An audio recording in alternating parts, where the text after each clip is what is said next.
โรงเรียนบ้านจันทร์ยินดีต้อนรับคณะกรรมการการประเมินคุณภาพภายนอกรอบที่ 5 จากสำนักงานรับรองมาตรฐานและประเมินคุณภาพการศึกษาองค์การมหาชนสมศ.ด้วยความยินดียิ่ง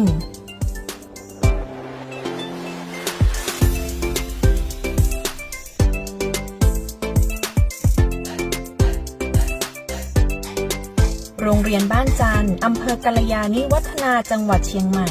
สำนักงานเขตพื้นที่การศึกษาประถมศึกษาเชียงใหม่เขต 6 ตั้งอยู่ณเลขที่ 106 หมู่ 3 ตำบลบ้านจันทร์อำเภอกัลยาณิวัฒนาจังหวัดเชียงใหม่เปิดการเรียนการสอนในระดับชั้นอนุบาล 2 จนถึงมัธยมศึกษาปีที่ 3 นำโดยนางนันทรินเขื่อนแก้วผู้อำนวยการโรงเรียนบ้านจันทร์มีข้าราชการครูและบุคลากรทางการศึกษาจำนวน 18 ท่านและในปีการศึกษา 2568 มีจำนวนนักเรียนทั้งสิ้น 185 คนคำขวัญของโรงเรียนบ้านจันทร์เน้นวิชาการประสานชุมชนเปี่ยมล้นคุณธรรมก้าวล้ำการกีฬาอัตลักษณ์ของโรงเรียนว่ายงามตามมารยาทไทยโรงเรียนบ้านจันทร์จัดกระบวนการการเรียนรู้รูปแบบเพลินโมเดลเรียนบนเล่นมีการบริหารสถานศึกษาโดยใช้กระบวนการ 5G โมเดลการประเมินคุณภาพการศึกษาประถมวัยมาตรฐานที่ 1 ผลลัพธ์ของเด็กประถมวัยโรงเรียนส่งเสริมพัฒนาการของเด็กประถมวัยอย่างเหมาะสมตามช่วงวัยโดยจัดกิจกรรมส่งเสริมสุขภาพให้นักเรียนมีสุขภาพสมบูรณ์แข็งแรงพัฒนากล้ามเนื้อมัดเล็กและมัดใหญ่อย่างสมดุลเด็กสามารถช่วยเหลือตัวเองได้ในชีวิตประจำวันเช่นการรับประทานอาหารการดูแลร่างกายการเข้าห้องน้ำอย่างถูกสุขลักษณะอนามัยด้านอารมณ์จิตใจเด็กสามารถควบคุมอารมณ์ของตัวเองได้และแสดงออกอย่างเหมาะสมมีความสุขร่าเริงและกล้าแสดงออกในทางที่สร้างสรรค์ในด้านสังคมเด็กสามารถอยู่ร่วมกับผู้อื่นได้รู้จักแบ่งปันรอคอยและเคารพกติกามีน้ำใจมีจิตสาธารณะเช่นการช่วยเหลือครูเพื่อนในกิจกรรมต่างๆในด้านสติปัญญาและภาษาเด็กมีพัฒนาการด้านความคิดการสังเกตการตั้งคำถามและการแก้ปัญหาอย่างเหมาะสมตามวัยมีพัฒนาการด้านภาษาผู้สื่อสารเข้าใจและชัดเจนสามารถเล่าเรื่องราวหรือแสดงความคิดเห็นของตนเองได้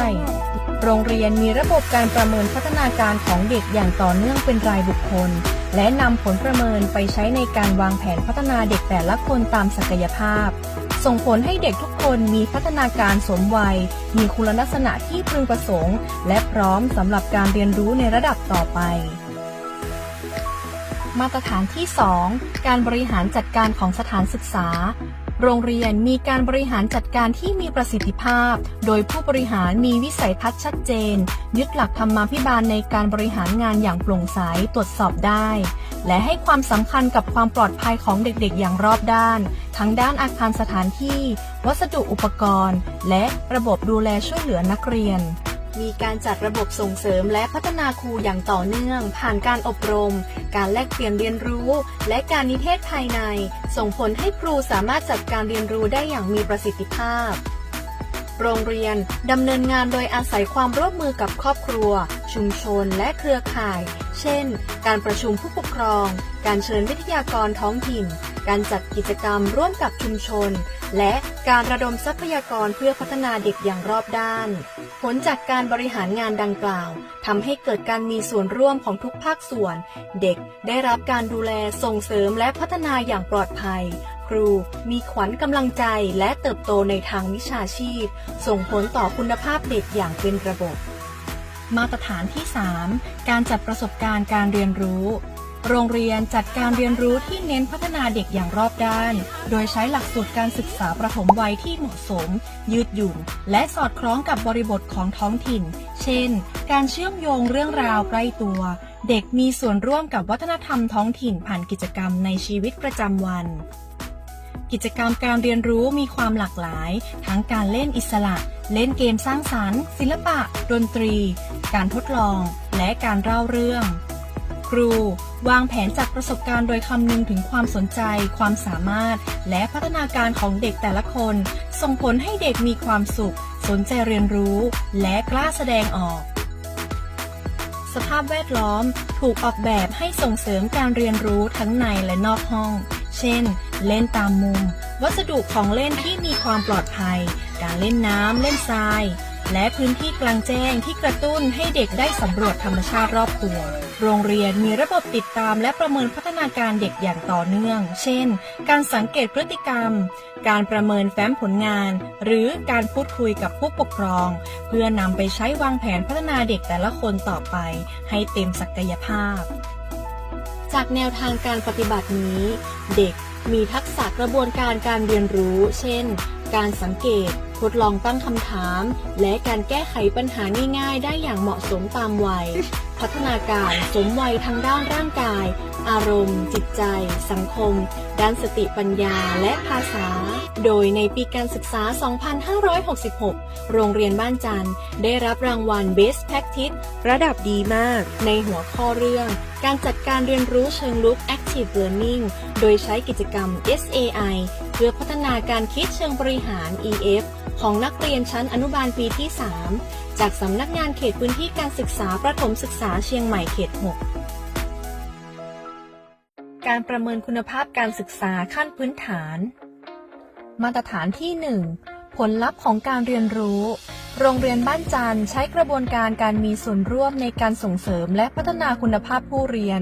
บริหารการจัดการศึกษาโดยเน้นผู้เรียนเป็นสำคัญจัดกิจกรรมอย่างหลากหลายรูปแบบมุ่งเน้นและคำนึงถึงความแตกต่างระหว่างบุคคลเพื่อให้นักเรียนมีคุณภาพมีความรู้มีคุณลักษณะที่พึงประสงค์และมีทักษะในการแสวงหาความรู้ด้วยตนเองมีการจัดทำโครงการที่ส่งเสริมคุณภาพผู้เรียนเช่นโครงการยกระดับผลสัมฤทธิ์ทางการเรียนโครงการรักการอ่านโครงการพัฒนาทักษะการอ่านการเขียนโครงการส่งเสริมและพัฒนาการเรียนรวมโครงการส่งเสริมทักษะอาชีพตามพระบรมราโชบายของในหลวงรัชกาลที่ 10 โครงการสำนึกรักบ้านเกิดเป็นต้น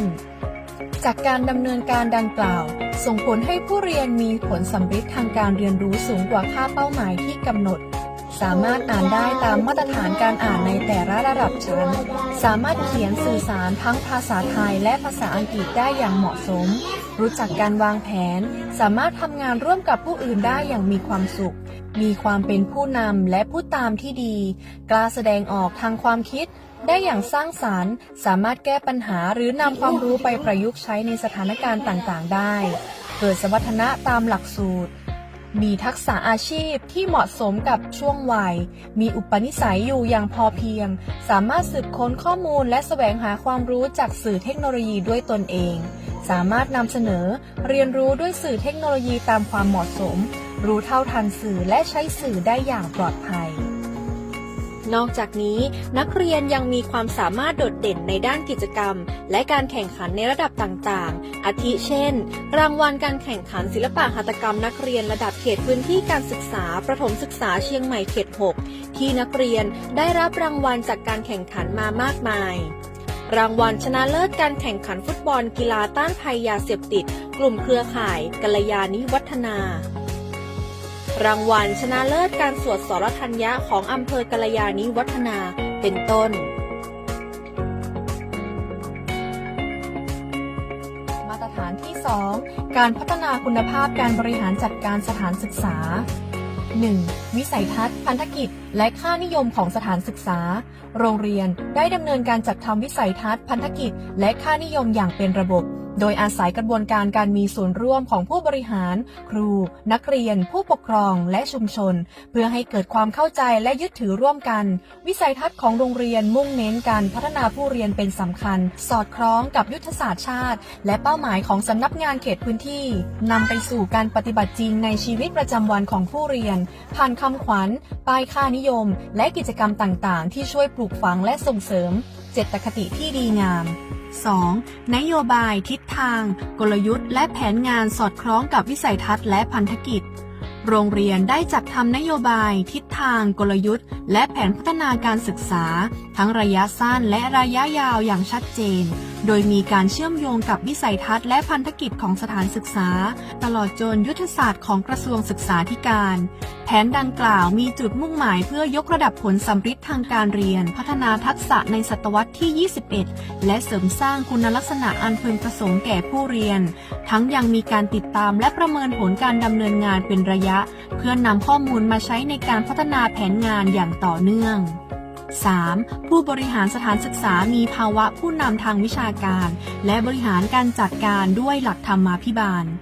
ผู้บริหารสถานศึกษาแสดงบทบาทความเป็นผู้นำทางวิชาชีพอย่างเข้มแข็งโดยส่งเสริมให้ครูคิดค้นนวัตกรรมทางการศึกษา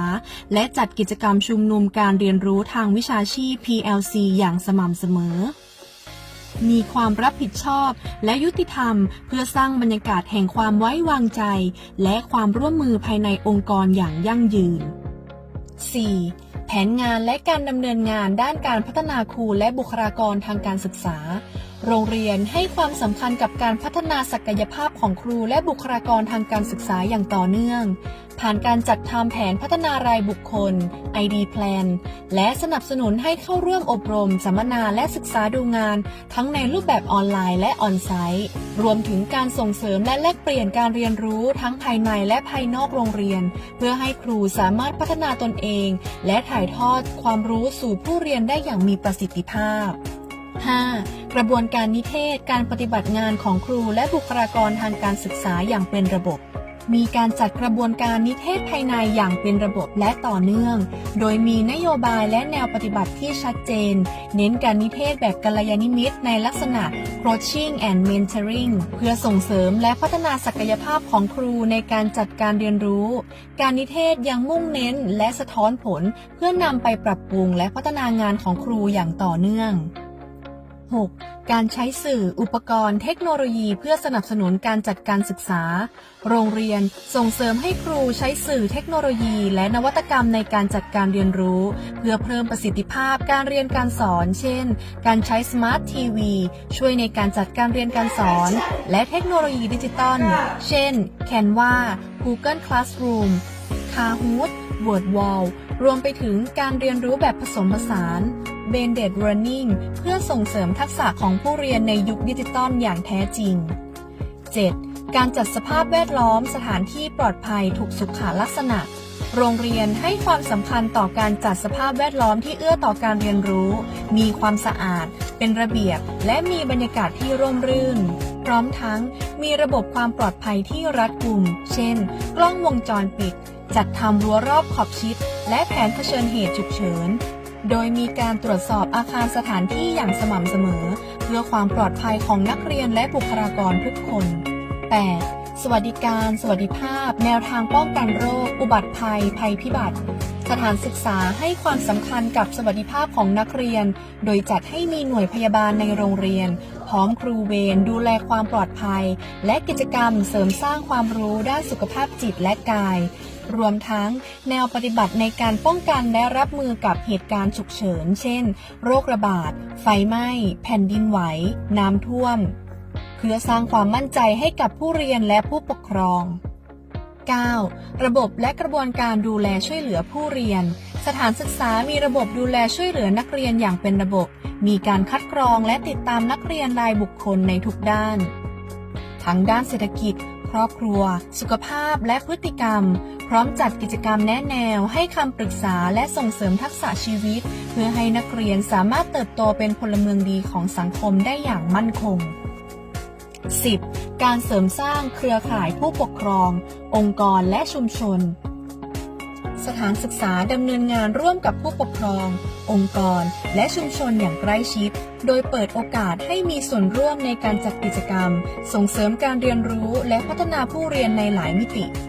ทั้งด้านอาชีพทักษะชีวิตและคุณธรรมจริยธรรมการมีเวทีแลกเปลี่ยนความคิดเห็นอย่างสม่ำเสมอทำให้เกิดพลังความร่วมมือในการพัฒนาโรงเรียนและนักเรียนอย่างยั่งยืนมาตรฐานที่ 3 การพัฒนาคุณภาพการจัดการเรียนรู้ โรงเรียนบ้านจันทร์มีการพัฒนาคุณภาพการจัดการเรียนรู้อย่างต่อเนื่องโดยมีการพัฒนาหลักสูตรให้สอดคล้องกับบริบทและทันต่อการเปลี่ยนแปลงรวมถึงการออกแบบแผนการจัดการเรียนรู้ที่สอดคล้องกับมาตรฐานและตัวชี้วัดตามหลักสูตรแกนกลางการศึกษาขั้นพื้นฐาน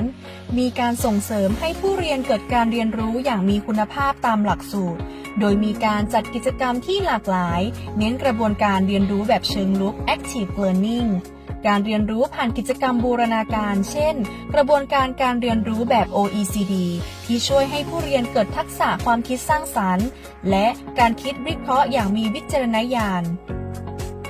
การเรียนรู้แบบโครงงาน PBL ที่ส่งเสริมให้ผู้เรียนเกิดการเรียนรู้แบบลงมือทำเพื่อหาคำตอบในสิ่งที่ตนเองอยากรู้อีกทั้งโรงเรียนมีการติดตามประเมินผลผู้เรียนอย่างต่อเนื่องโดยใช้เครื่องมือและวิธีการประเมินที่หลากหลายเช่นประเมินจากชิ้นงานของนักเรียนสังเกตพฤติกรรมการทดสอบและการสะท้อนผลการเรียนรู้เพื่อนำข้อมูลไปใช้ในการปรับปรุงและจัดการเรียนรู้ให้เหมาะสมกับผู้เรียนแต่ละบุคคลจากผลการดำเนินงานตามมาตรฐานส่งผลให้โรงเรียนบ้านจันทร์สามารถจัดกิจกรรมการเรียนรู้ที่ส่งเสริมสมรรถนะและคุณลักษณะที่พึงประสงค์รวมไปถึงการจัดกิจกรรมบูรณาการที่ช่วยส่งเสริมเจตคติที่ดีตามความต้องการตามความถนัดและความสนใจของผู้เรียนได้อย่างเหมาะสมโรงเรียนบ้านจันทร์มีการปรับปรุงพัฒนาหลักสูตรให้ทันสมัยและเหมาะสมกับบริบทและความต้องการของผู้เรียนและชุมชนและเป็นโรงเรียนนำร่องในการใช้หลักสูตรการศึกษาประถมวัยพุทธศักราช 2568 และหลักสูตรการศึกษาประถมศึกษาตอนต้นพุทธศักราช 2568 เพื่อมุ่งเน้นผลลัพธ์ที่เกิดในตัวผู้เรียนเป็นสำคัญโรงเรียนบ้านจันทร์พร้อมเดินหน้าสร้างการศึกษาเพื่อคุณภาพของผู้เรียนอย่างรอบด้านด้วยหัวใจที่มุ่งมั่นทุ่มเทและความร่วมมือจากทุกภาคส่วนทั้งครูนักเรียนผู้ปกครองชุมชนและภาคีเครือข่ายที่ร่วมเติมเต็มการเรียนรู้ให้เติบโตอย่างงดงามขอขอบพระคุณคณะกรรมการการประเมินคุณภาพภายนอกจากสมศ.ที่ให้เกียรติเข้ามาเยี่ยมชมแนะนำและเป็นพลังใจสำคัญในการพัฒนาโรงเรียนของเราให้ก้าวต่อไปอย่างมั่นคง